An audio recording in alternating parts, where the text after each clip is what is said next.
Crusoe finds a friend. I took Friday to my cave and gave him some bread, a bunch of raisins, and a cup of water. I then told him by actions to lie down and sleep on some dry straw and a blanket which I had placed there for him. When he woke up, he looked for me. I was out milking my goats. I let him know that his name was to be Friday, which was the day on which I saved his life. Taking a cup of milk, I drank some of it and moistened my bread in some. I gave Friday a cup of milk. He did the same thing with his bread, showing by signs that he thought it very good. I gave him a pair of goatskin trousers, a goatskin coat, and a cap made of hare skin. He was very proud of his clothes, though he hardly knew how to get around in them at first. He had never worn clothes before. Now I wondered where I should make a bed for Friday. I wanted to be kind to him, and yet I wished to feel safe myself. So I made a tent for him in the space between the two fences. This tent opened by a door into my yard.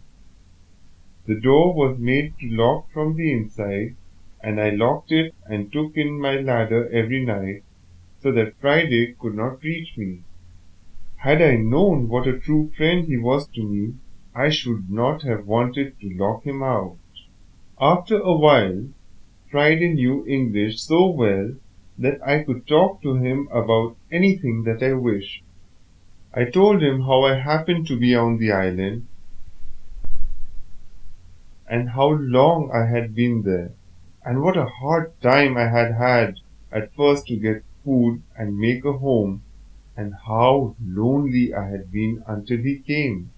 I also taught him how to plant and harvest wheat and rice, and how to make baskets and dishes.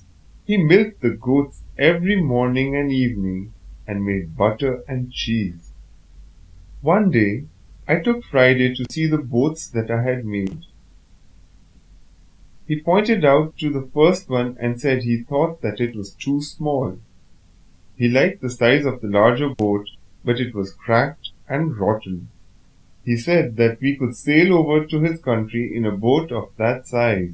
So now a new boat had to be made, and this time I wished to choose a tree near the shore, so that we could launch the boat without trouble. Friday picked out a good tree, for he knew much more about the trees on the island than I did. In about a month, the boat was ready, and a fine vessel it was. I asked Friday if it would work. He said, "Yes, we go over in her very well, the great blow wind." But I did not intend to start out in the boat as it was. I found some sturdy wood and had Friday shape it as I directed. This was my mast, but what should I do for a sail? There were many pieces of old sails which I had had for 26 years, but they were mostly rotten. I looked them over carefully and found two large pieces which were quite good. These I sewed together. It took about 2 months to get the mast and sail ready. My next piece of work was the making of a rudder, which I fastened to the stern of the vessel. When the boat was all ready, I taught Friday how to use the rudder, and he became a good sailor. But we had to wait for good weather, for it was now fall.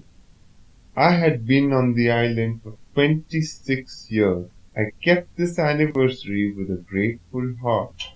The last 3 years had been the happiest of my life here, for Friday had been a faithful and true friend to me.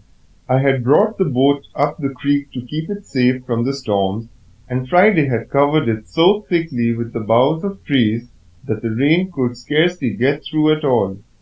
Then we waited for November and December, at which time we intended to start on our voyage.